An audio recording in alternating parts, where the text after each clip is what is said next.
Hello everybody, Ben Rogers here, the Raptors Digest Riker.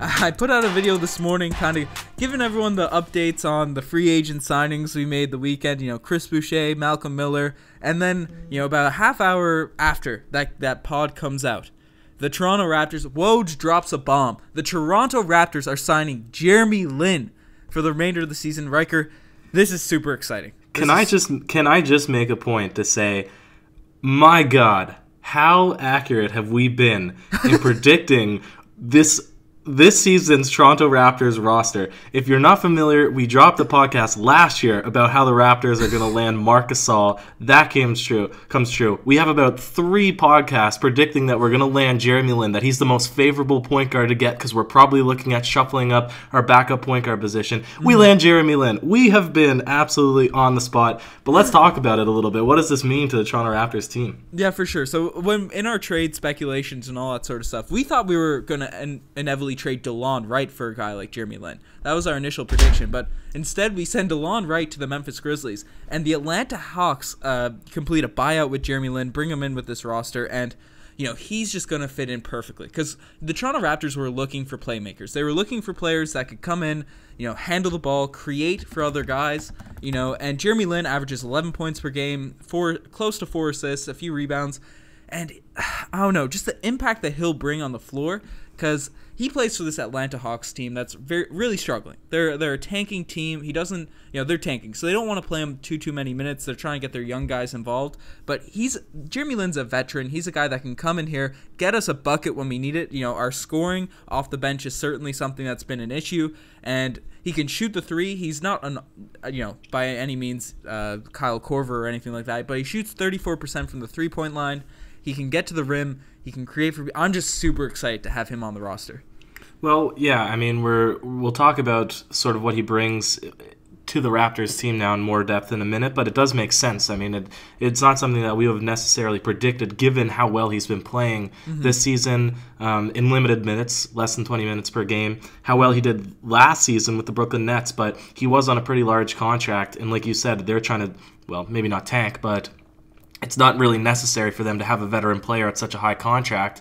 And now, we're getting another guy that's going to be good for the Toronto Raptors, right? And hopefully we'll be able to sign him at a bit of a lower deal. But if we just look at it, like you've already been mentioning, like this guy, he's been nice for the past few years. Now we'll look at his injuries in a second, because that's the one, I guess, hindrance of having him on the team is sort of he's been very prone to having injuries. And I do apologize when I said he was playing well for the Brooklyn Nets. That was I think 2 seasons ago, because he was injured for almost all of last season. But yeah, I mean, his assist numbers are decent. He's getting, for the minutes that he's playing, he's getting pretty good, and he's shooting nice from the field. But more specifically, if you watch the games that he played against the Raptors, I mean, he had a nice floater, right? He had some really good off-the-pick plays where he was creating shots in the lane and facilitating. He was a guy that actually was scoring at a really high rate against a good defensive Toronto Raptors team, which hopefully he'll be able to continue doing now coming off the bench, which is something that he's used to playing this season.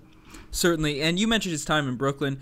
In the games that he played for the Brooklyn Nets, obviously last season he only played 1, but the season before only played 30. His career has just kind of been hindered by these unfortunate injuries, because the season before he went to Brooklyn, he was on the Charlotte Hornets, and that team made the playoffs. For people that remembered, he played a lot of minutes alongside Kemba Walker. He averaged 12 points per game there, 3 assists, and was just a huge impact player on a very solid team. Everyone remembers the LINSANE moments back in New York, and he hit those stretch. And you can get into the you followed the Knicks very heavily back at that time, but his best season, in my opinion, happened before he went to Brooklyn, before he sustained those injuries with the Charlotte Hornets, when he just had a consistent year throughout the whole time, and he was producing at this level on a quality playoff team. I believe the Hornets were the 4th seed. They pushed the Miami Heat to 7, and the fact that he has shown an ability to play within a good roster and perform and honestly elevate his game with better players around him, that's very encouraging for this Toronto Raptors team.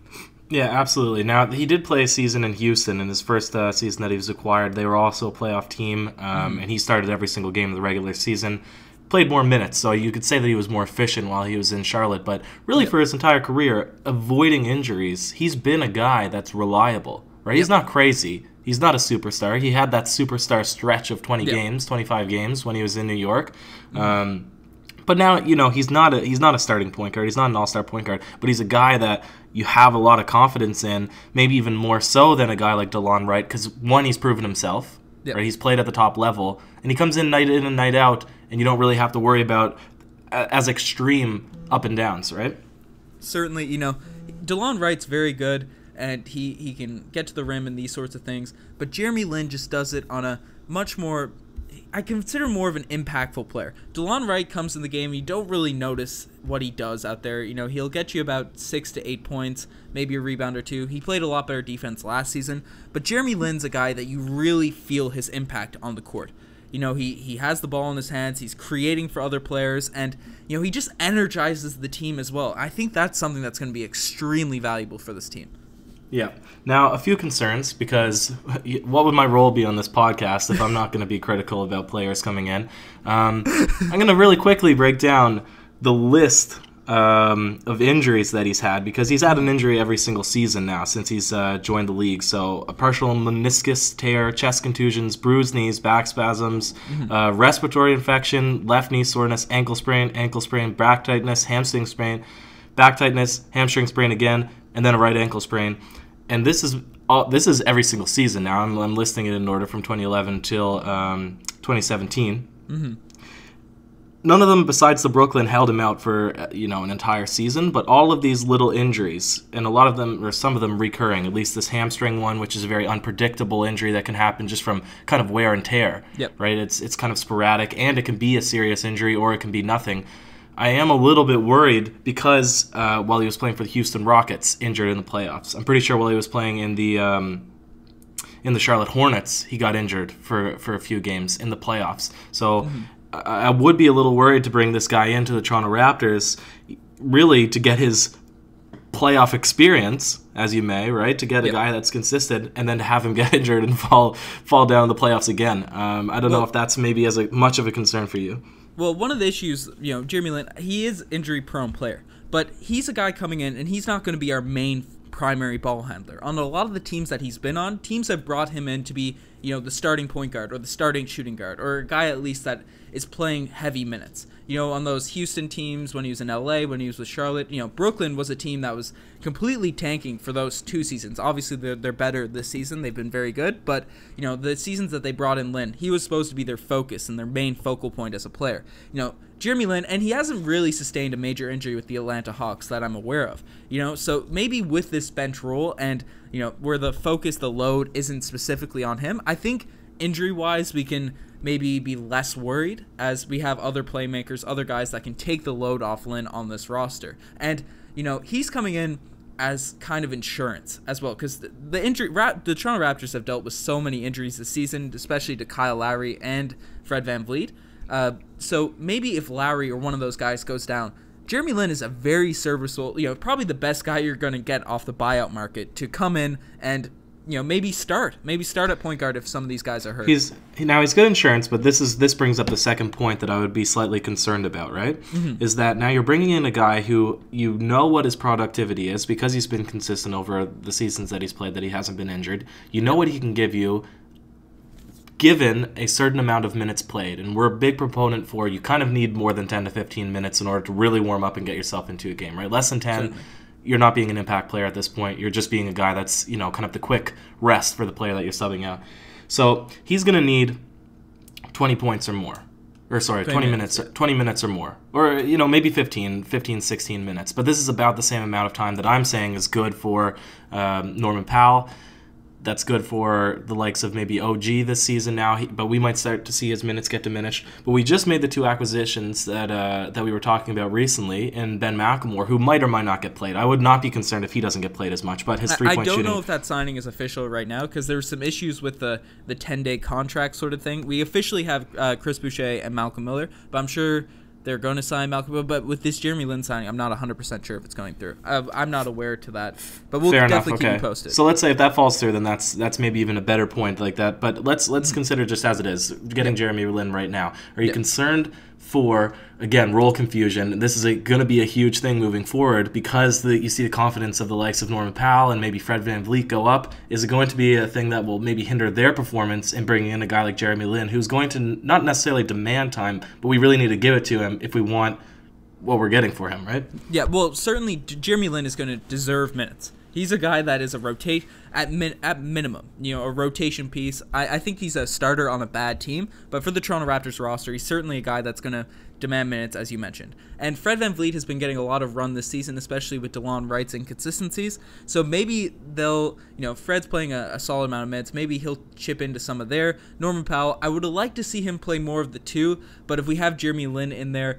then unfortunately Norm is probably going to slide to the 3, but that's fine enough if we're bringing in a guy the caliber of Jeremy Lin. There might be some role confusion, especially, integrating Marc Gasol and Jeremy Lin into the lineups right now. Nick Nurse has mentioned he's not really 100% sure what he's going to do with Gasol and Serge Ibaka at the front court side just yet. And then I'm sure it's going to be the same for the backcourt. Because usually at the end of games we see Fred VanVleet out on the court with Kyle Lowry running the 2 position. And, we see a lot. There's a huge mix of lineups that Nick Nurse can run now with Jeremy Lin because he does a lot of similar things to Fred VanVleet. Maybe less of a shooter. Well, in theory, Fred's been kind of inconsistent from the 3-point line this season, but he's certainly a better slasher, in my opinion, a better finisher around the rim. So there's definitely a lot of different lineups that are going to happen, but I think this will once again push Norman Powell and OG and Patrick McCaw up a position, which is a bit unfortunate, but I think it's worth it for the caliber of player Jeremy Lin is. Perfect. All right. I think final thoughts for me, at least, he's a good player.